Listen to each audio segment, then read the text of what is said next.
entrepreneurs Joanie and Marcus Lamb from 2007 to 2011. While serving in that capacity, she had first-hand knowledge of the inner workings of the Lamb family and Daystar TV.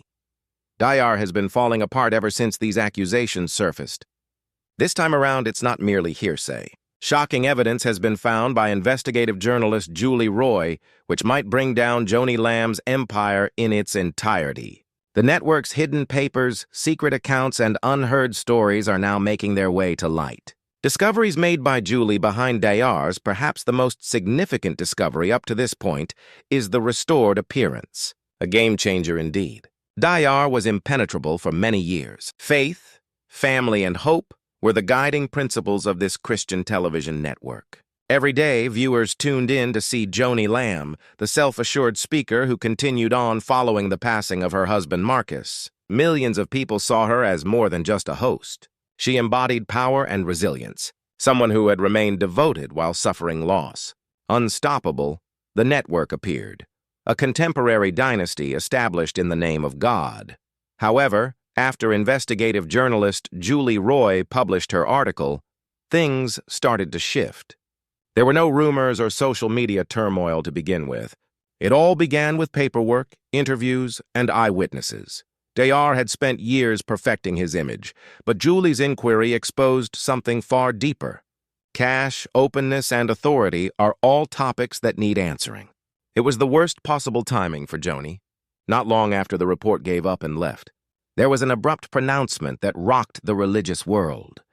There was no lead-up, no gradual change. Although it appeared to be a typical leadership change to those on the outside, the loyal backers saw it as a collapse.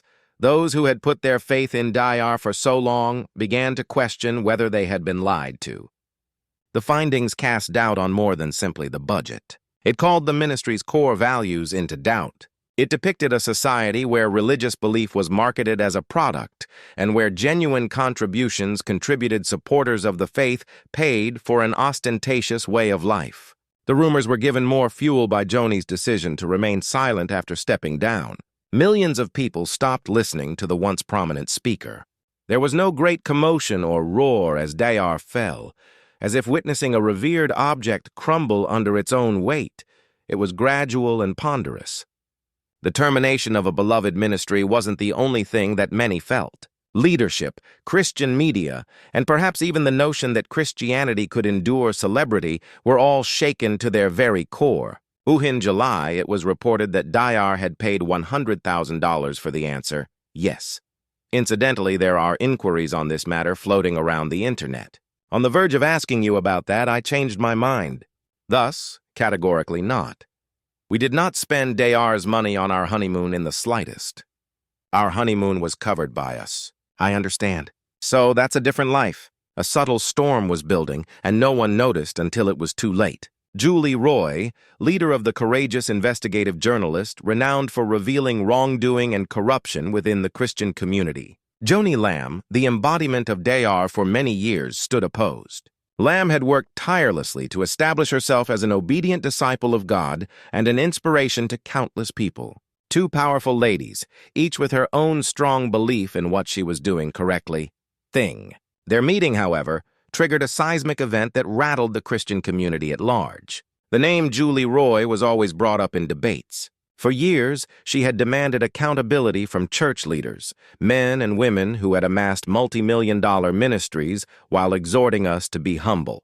Clicks and fame weren't her motivations. Faith, she emphasized time and time again, is what drives her, and the notion that God honors truth is her driving force. Nothing good can come out of being a light worker when you yourself are in the shadows. It was in an interview when she made the statement. The tone was severe, the language was cutting, and the research was extensive. Some saw her as a prophet exposing hypocrisy in today's world, while others saw her as a hero. Someone who appeared to take pleasure in bringing others down saw her as dangerous. On the Joanie Lamb, conversely, was considered one of the few reliable voices in Christian television. Together with her late husband Marcus, she had transformed Daystar into a global ministry of unparalleled influence. In his absence, she continued to rally support for the network and spread the message. Regarding her audience members, Joanie was part of the family. She wept with them, prayed with them, and supported them. Through tragedy, she embodied strength. However, Joanie's reputation as the unwavering matriarch began to crumble when Julie Roy launched an investigation into Daystar's leadership and financial dealings. Bone break. A lot of work went into Julie's report. Extensive evidence, quotations, and first-hand accounts. She rested her accusations on evidence. Hard issues concerning Daystar's operations, donor money spending, and Joanie's possible blending of ministry and individual ease. Daystar had been the target of rumors regarding his wasteful spending, expensive vacations, and dubious choices for a long time, but no one had ever ventured to openly address them until Julie. The news spread like wildfire in the ecclesiastical world when it broke. The internet was ablaze with arguments. Julie was praised by some for her courage in exposing things that others were afraid to touch. Some said she was vengeful and attacked a woman of God for attention's sake. Joanie emerged victorious in her own right. Continuing, she camera shot denies all charges and says the accusations are false and made by the enemy. She told her listeners that Satan was attempting to ruin God's creation in a voice that quivered. According to her, the ministry is being targeted and Julie Roy is being used to sow discord in the church. There was an immediate response. The faithful who followed Joanie took her statements at face value. Their numbers grew as they expressed their solidarity with Julie online, praying for her and even going so far as to accuse her of being a Jezebel sent to deceive the faithful. According to Julie's backers, Joanie's reply appeared similar to deflection. When confronted with criticism, powerful leaders usually resorted to the same playbook. As time passed, one commentator stated, "You don't need to hide behind spiritual warfare. You just show the receipts." Over weeks, the argument intensified. Opinions erupted in Christian podcasts, online forums, and talk shows. A number of ministers gave sermons in Joanie's defense, arguing that followers of Christ should stand up for their leaders rather than bring them down. Accountability, according to some, was not an assault. I fell in love. The chasm exposed a deeper issue than just a quarrel between the two ladies. It revealed a schism inside the church. At all costs, one camp argued, leadership must be safeguarded. Regardless of the discomfort, the other person believed in exposing corruption. Julie maintained her composure despite the din. On the internet, she refrained from raising her voice or getting into an argument. Continually, she disclosed facts. With each new entry, Daystar continued to be stumped by the increasing number of details, proof, and questions that each new interview brought. Joanie was not insulted. No gloating from her. Truth spoke for itself. She allowed it. She stated that everything may stand if it is from God. It will collapse if it is founded on falsehoods. As a result, Joanie's emotional state deteriorated. Her remarks became increasingly defensive, and she began to cry during interviews. According to her, her ministry had always functioned with integrity, and she had repaid every dime that was in issue. However, the harm had already been done. She sounded less and less believable as she continued to speak. It seemed like spin to her detractors, persecution in the eyes of her backers. The fact that both ladies thought they were serving God gave the conflict its intensity. Truth, even if it caused pain to the church, was important to Julie. Safeguarding was important to Joanie, to preserve the ministry afloat, even if it meant covering up the nasty. Tragically, the dispute erupted because neither woman considered herself as the villain. In fact, they were both battling for something sacred, but the bloodshed they caused splintered and disoriented the religious community. According to the media, Theon fire. Reports cast Julie in the role of courageous guardian, while Joanie was portrayed as the symbol of loss. Reporters on television analyzed each word, expression, and pause. Bloggers and YouTube creators chose sides. All of a sudden, it wasn't just a single report. The issue was the kind of Christianity that individuals wished to advocate. From an outsider's perspective, it was devastating. Faith, which was meant to bring people together, was instead driving a wedge between them. Congregations debated. As a result, long-term viewers were disillusioned and disconnected from the show. Daystar had spent decades promoting the idea of Christian unity, but now two women claiming to be battling for truth were shattering that image. The one question that kept coming up was actually quite straightforward in the end. Do you think Julie Roy's actions were attacking a servant of God or revealing the truth? Which person you asked determined the response. She was the beacon of hope for some. She was the tempest that swept away a holy object in the eyes of some. However, only one certainty. The Christian media landscape will undergo a dramatic transformation following the meeting of Julie, Roy and Joanie Lamb. Every problem begins with seemingly insignificant things that individuals choose to overlook out of denial. Daystar appeared to be a role model for achievement for a long time. With her voice, Joanie Lamb brought messages of hope and faith into homes all over the world, while the cameras sparkled and the sets dazzled. However, fissures had already begun to form behind that light. A lot of times when you're successful, you're also tempted. What started out as a ministry project quickly became noticeably more imperial in appearance. Everything changed, but not because of a single major scandal. Initially, there were only murmurs. Audiences began to pick up on minutiae. The Lamb family's penchant for high-end apparel, lavish vacations, and seemed to lead rather different lives than their donors. Though no one dared to voice their concern, many have questioned the extent to which this pertains to matters of faith. Then, as Joni described it, the jet arrived, a modern private plane purchased for the use of the ministry. To her and her crew, it was a useful instrument for efficiently spreading the gospel to a wider audience, traveling for worldwide broadcasts, and reaching more people. It was a rude awakening for a lot of contributors, though. Many didn't expect to contribute a multi-million-dollar sum in 2050. In fact, many often sent their last few dollars thinking it was for mission work, currency aircraft. The private plane came to represent more than simply opulence. It also had a deeper meaning. It showed how the boundaries between religion and luck had grown increasingly porous. It was all part of God's plan, Joni maintained, thus the purchase was justifiable. But its detractors had other ideas. They witnessed a ministry behaving like a corporation, with spiritual language enveloping every action but ultimately driven by power and image. Even those inside the network became aware of the shift. Those who left the company later spoke about a controlling environment where asking loyalty was valued more than honesty, and decisions were discouraged.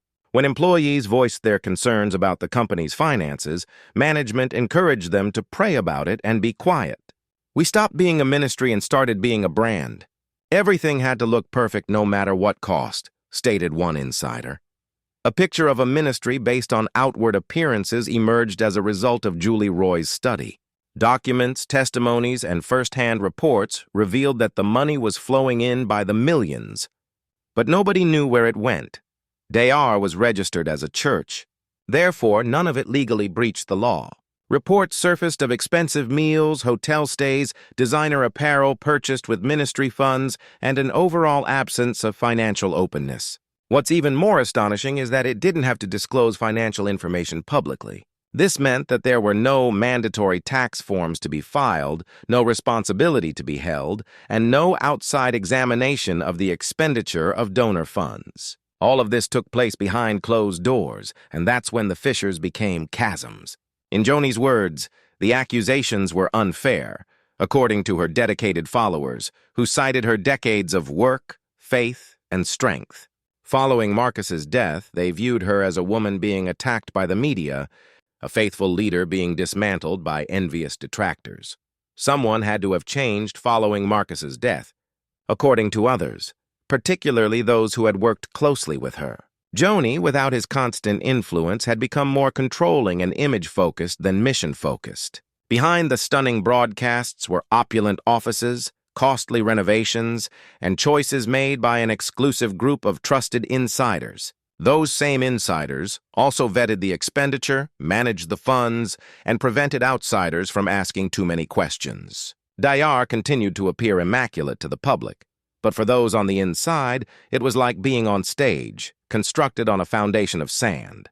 Then came the testimonies of the donors, touching letters from elderly viewers who had donated generously beyond their means, certain that their contributions were reaching those in need.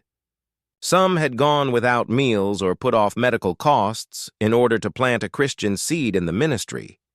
One woman protested, "I didn't give to buy a plane." Many others felt cheated when they learned about the jet, the lavish spending, and the unsolved financial concerns. "I contributed because I completely believed in their message. The aftermath was catastrophic. People who had previously defended Daystar started to think twice. Churches ceased endorsing the network. Some of Joanie's ministerial acquaintances discreetly distanced themselves as well. Trust began to decline, and donations began to fall. Joanie attempted to defend herself by going on broadcasts and claiming that Daystar's finances were clean and that the truth had been perverted. Her voice quivered as she spoke of spiritual warfare. And finally, the fissures that had been growing beneath the surface for years were now plain to see. In spite of the fact that the adversary was attempting to derail her life's work, the questions that her explanations posed only served to amplify them. Viewers had hoped for honesty, evidence, statistics, and reality, but what they received instead was rhetoric based on emotion and faith, with no solutions whatsoever. A ministry that had become so big and sheltered that it ceased to be responsible to the people it served.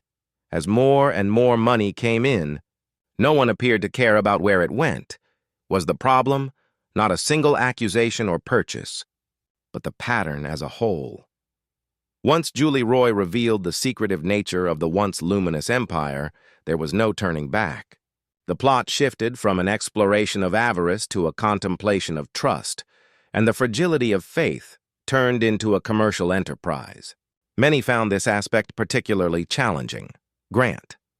They wished Joni could be believed, that the TV praying companion was indeed who she claimed to be, but the proof was too powerful, the pause too lengthy, and the familiar justifications too many. Money, power, and luxury ultimately destroyed more than just a ministry. They damaged something precious. The truth crushed the picture of purity and purpose that had attracted millions to Daystar. And when the glitz dissipated, a far more relatable tale emerged, one of aspiration, temptation, and the excruciating cost of losing sight of the meaning of faith, the aftermath of which was gradual and unrelenting, like a protracted tempest that would not abate. For years, viewers had been led to believe that Daystar was hiding something sinister beneath its seemingly holy exterior. However, when the reality about Daystar finally started to sink in, the first emotion that people felt was disbelief. Not rage, they had put their faith in Joanie Lamb, who they had prayed, wept, and sent money to, thinking it would be used for God's work. However, when new revelations came to light, that trust started to shatter. It began in living rooms, church hallways, and private talks after Sunday service. Did we really not see it? The people who had grown up watching Daystar asked one another, did we not see? While some fervently defended Joanie, claiming that her critics were out to ruin her ministry, others couldn't shake the feeling that, a sinking sense that perhaps Jolie Royce had been correct the whole time. Daystar had served as more than a television network for many years. It had been a spiritual guide. In times of despair and despair, people had sought solace in it. They had telephoned in, they had faithfully given month after month because they believed in the mission. When the scandal broke, it wasn't just about money. It was personal. It felt like betrayal shrouded in silence, to the prayer line when they felt alone. The instant Joanie stepped back from the spotlight, leaving a void full of questions, her supporters thought that she would speak out and take the lead. Instead, she didn't offer a lengthy explanation, a sincere apology, or any moment of honesty that could have healed the wound. Chance to be honest and rebuild trust, but he never spoke. The hush-hush was the worst part. When leaders mess up, followers can overlook their gaffes, but they won't tolerate their dishonesty. All they wanted was an apology. Instead, Daystar departed, moving ahead as if nothing had transpired. The shows went on as usual. The music played. The lights sparkled.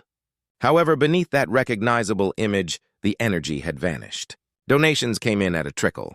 Viewers stopped tuning in, subtly shifted their support, opting not to express their disapproval through angry letters, but rather to discontinue their financial support altogether. Churches that had previously rallied behind Daystar now avoided being associated with the scandal. And for every one supporter who continued to defend Joanie, 10 had lost faith. This was not limited to her alone, but permeated the entire system that enabled it. In the interim, Jolie Roy persisted in her usual reporting and writing, as well as in her repeated calls for the world to see that accountability and religion are not mutually exclusive. Believers who were sick and tired of scandals and secrets found great solace in her remarks. For many, she became the voice of modern Christianity's long-lost boldness. However, not everyone shared this view. For some, Julie's name became emblem of discord, the lady who had dismantled a ministry that had done good for decades. They said she was being overly critical, fixated on failure. The argument escalated, causing friendships and congregations to split. What began as an investigation became something much larger, a mirror of the church's handling of truth. Harder questions were asked, and not only about Daystar, but about all the ministries they funded. Why did so many Christian leaders live in luxury while teaching humility? The more people probed, the more patterns emerged. Private aircraft, multi-million-dollar mansions, and an inexhaustible supply of presents that masked the true cost of government. Why were financial records withheld by so many ministries? The boundary between temporal and eternal gain was shattered by the Daystar affair, which exposed a system in which religion and money had grown inseparably intertwined, where success was quantified by viewership rather than integrity, and in response, several churches sought to address the issue. While some leaders went on record as saying that the culture of secrecy had to end, others constituted independent committees to oversee spending and released public accounts of their finances. However, for many believers, the harm had already been done. Once confidence is damaged, it becomes difficult to recover.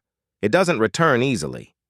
Some former donors spoke out about how they were deceived by prosperity teachings, which promoted the idea that giving to a ministry would result in blessings. They recounted sending in their last $50, hoping God would triple it, only to discover that their gifts may, instead of missions, have gone to opulence. That kind of grief doesn't go away quickly. Joni kept to herself. She kept making appearances at select events and posting thoughtful messages online about trusting God in difficult times. But her remarks seemed more like damage control than confession, and without an honest reckoning, forgiveness never arrived.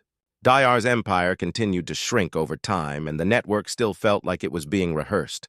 The dream persisted, but its vitality had dwindled. Audiences tuned out, donations dwindled more, and faithful employees discreetly departed. Those left behind attempted to salvage the project, but the idea's foundation had crumbled too severely. Faith may endure adversity, but hypocrisy cannot. Despite all that, a new thing started to emerge from the rubble. Not in Daystar, but in the broken hearts of believers. People started to rediscover the meaning of faith. Movements that were smaller in size, with an emphasis on community and service rather than public perception, started to blossom.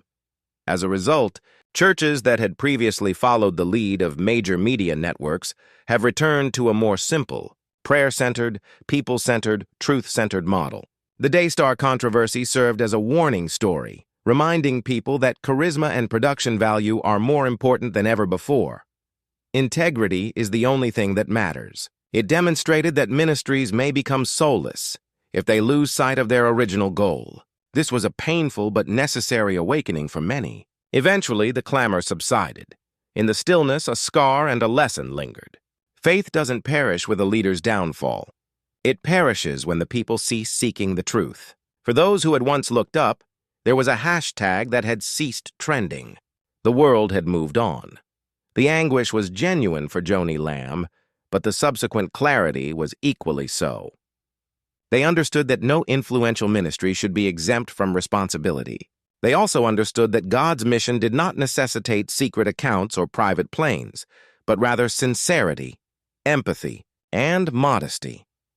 Maybe that's the true reckoning. Not the downfall of an empire, but the rising of a people. The understanding that religion isn't based on fame, fortune, or advertising, but on truth that endures when everything else crumbles. The lights at Daystar remain lit, but in the end, the collapse of Daystar wasn't the end of faith. Glow isn't the same. For some, it's just background noise today. For others, it's a warning of what happens when leaders forget who they serve, and when believers forget they have the right to ask questions.